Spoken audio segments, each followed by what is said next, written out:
अस्सलामुअलैकुम, welcome back to my channel. कैसे हैं आप सब? तो जी उम्मीद है कि आप सब लोग ठीक ठाक होंगे। तो जी फ़जर का टाइम है, मैंने फ़जर की नमाज़ पढ़ ली थी, तो मैंने सोचा क्यों ना आज सुबह से ब्लॉग बनाना स्टार्ट किया जाए। तो ये जी मैं अपने ड्राइंग रूम में बैठी थी, फ़जर की नमाज़ पढ़ी मैंने। और ये मेरी दादों के कपड़े हैं, मुझे इनकी कपड़ों में नमाज़ पढ़ना बहुत अच्छा लगता है और मैं मतलब कोशिश करती हूँ कि डेली रूटीन पे उनके कपड़े पहनूँ।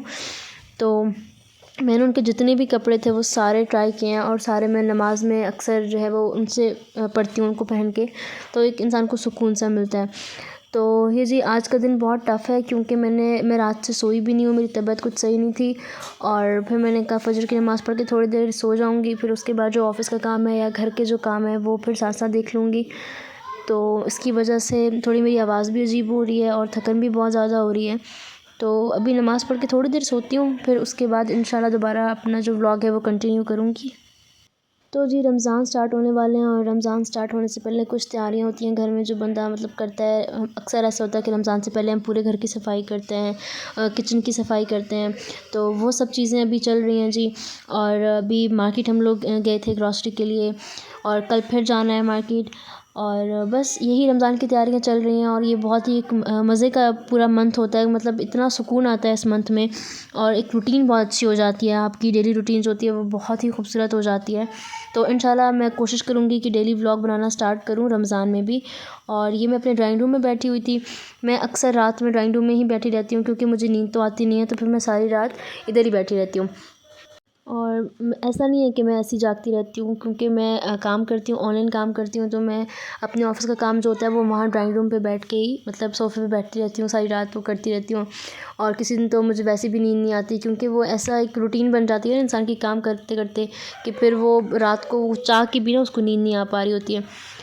तो बस इधर ही मैं सारी रात बैठी रहती हूँ और मुझे बहुत अच्छा लगता है ये ड्राइंग रूम। ये मैंने ख़ुद सेट किया है। अभी कुछ चीज़ें इसमें मैंने रखी हैं और चीज़ें मैंने अभी बाय करनी है। तो ये जो वाज़ वगैरह हैं मुझे बड़ी मुश्किल से मिले हैं क्योंकि ये इस तरह लोकल मार्केट में मिलते नहीं हैं। तो मैंने इसको दराज़ में से या इस तरह से ढूँढ ढूँढ के बड़ी मुश्किल से ऑर्डर किए हैं।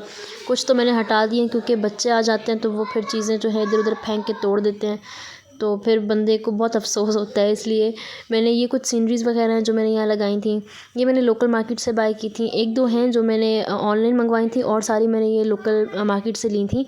और इस तरह से मैंने इस दीवार पे ये सारी लगाई हैं और इसके सामने ही मैंने जो दीवार है उस पे मैंने वो एक हैंड मतलब मेड एक क्राफ्ट सा है वो मैंने बनाया था आइसक्रीम स्टिक से।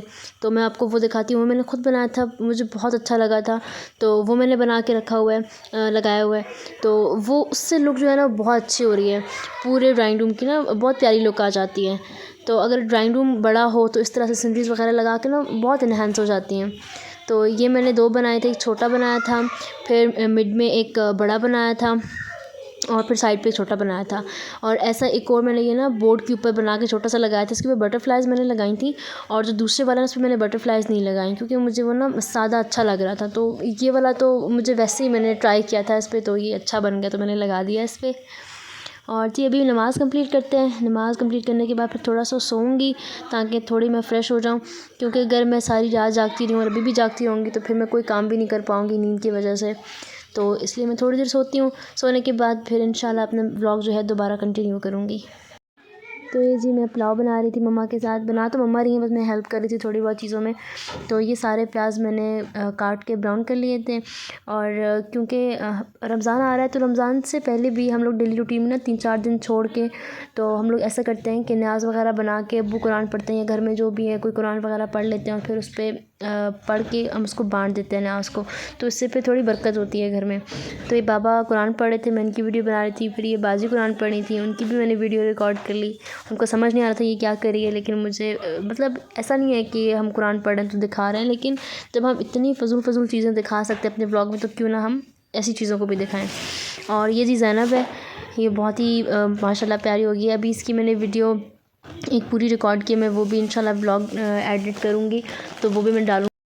और ये बाबा कुरान पढ़ रहे थे तो मैंने कहा क्यों ना बाबा की वीडियो भी रिकॉर्ड कर ली जाए। तो बाबा गुस्सा कर रहे थे लेकिन मुझे अच्छा लगा, मैंने कहा उनकी वीडियो रिकॉर्ड कर लेती हूँ। और ये मैं कुरान पढ़ रही थी, उस पर मोबाइल पे पढ़ी थी। अब कुछ लोगों को ये भी मसला होगा कि आप कुरान पे क्यों पढ़ी थी, लेकिन मुझे अक्सर क्या होता है कि क्योंकि सब घर में पढ़ रहे होते हैं ना, तो फिर कुरान किसी के पास होता है, कोई किसी के पास कुरान होता है, तो फिर मैं मोबाइल पे पढ़ लेती हूँ। और ये मम्मा ने बना लिया था पुलाव और ये इसकी फ़ाइनल लुक है। अभी मम्मा इसको मसाले में दम पे रखने लगी थी, तो मैंने कहा क्योंकि ना छोटी सी इसकी वीडियो बना ली जाए। तो मुझे मम्मा के हाथ का पुलाव बहुत ही अच्छा लगता है, मतलब वो बहुत मज़े का बनाती हैं। सिंपल उसमें बेशक आलू वाला पुलाव बनाती हैं, लेकिन उसका जायका इतने मज़े का होता है ना कि आप सादे चावल ऐसे भी खा सकते हैं, ज़रूरी नहीं सलाद या रायता वगैरह लेके खाएं, ऐसे भी खाए जा सकते हैं, मतलब इतने मज़े का टेस्ट होता है। और बस इसके बाद अब मैं घरों में बांटेंगे न्याज़ और फिर सबके लिए खाना लगाऊंगी। तो मोहल्ले में न्याज़ बांटने के बाद मैंने ये डाइनिंग पे सबके लिए खाना लगा दिया था। वैसे खाने पे इतने लोग होते नहीं हैं, अक्सर सिर्फ 3 या 4 ही लोग होते हैं। तो आज बाबा और बाजी का रोज़ा था, इसलिए फिर मैंने रूह अफ़ज़ा वगैरह साथ बना ली। और बच्चे अक्सर वो डाइनिंग पे बैठ के खाते नहीं, डाइनिंग पे क्या वो वैसे भी साथ मिल के ना खाते नहीं हैं, मतलब वो आधी रात को उनका खाना होता है, कभी वो 7 बजे खा रहे होते हैं, कभी 10 बजे खा रहे होते हैं, तो इसलिए फिर मतलब बहुत कम लोग होते हैं हमारे रात के खाने पे। और ये चटनी वगैरह मैंने बना ली थी साथ बाबा के लिए, क्योंकि उनको इस तरह से मीठी चटनी, दूसरी चटनियाँ पसंद है चावलों के साथ। और ये मैं खाना खा रही थी और मैंने आज सोचा कि क्यों ना मैं वो गुलाब जामुन बनाने का ट्राई करूँ। मैंने उसकी रेसिपी देखी थी, बहुत दिन हो गए थे, मैंने कहा ट्राई करेंगे। तो मैं खाना खा रही हूँ, खाना खाने के बाद फिर मैं वो ट्राई करती हूँ बनाने का, उम्मीद है कि वो अच्छे बन जाएँ। तो ये मैं खाना खा रही हूँ।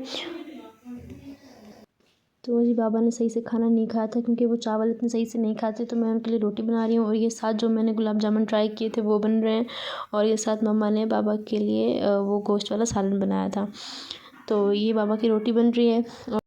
और ये मेरे गुलाब जामुन जो हैं वो फ्राई हो चुके थे। अभी फ्राई होने के बाद इनको शुगर का सिरप बना के उसमें डिप करके रखूँगी। मैंने असल में वो क्लिप रिकॉर्ड किया था, लेकिन पता नहीं वो हुआ नहीं रिकॉर्ड, या पता नहीं मुझे मिल नहीं रहा है, पता नहीं क्या हुआ।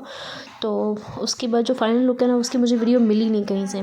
तो अभी इसको शुगर उसमें डिप करेंगे और उसके बाद जो है वो आप आधे घंटे के बाद उसमें से निकालें, मैं तो क्या करती हूँ उसी के अंदर डिप करके रखती हूँ और एक एक उठा के खाती रहती हूँ। मतलब मुझे ये बहुत ही ज़्यादा पसंद है। ये मैंने बनाए थे डबल रोटी से बनाए थे, मतलब ब्रेड से बनाए थे। और अगर आप में से किसी को इसकी रेसिपी चाहिए तो आप मुझे ज़रूर बताइएगा, मैं आपके साथ इसकी रेसिपी शेयर करूँगी। ये बहुत ही ईज़ी हैं, बहुत जल्दी बन जाते हैं और बिल्कुल ओरिजिनल जैसे होते हैं ना गुलाब जामुन, उसी का जायका आता है इसमें। उम्मीद है आपको हमारा आज का ब्लॉग पसंद आया होगा। अल्लाह हाफ़िज़।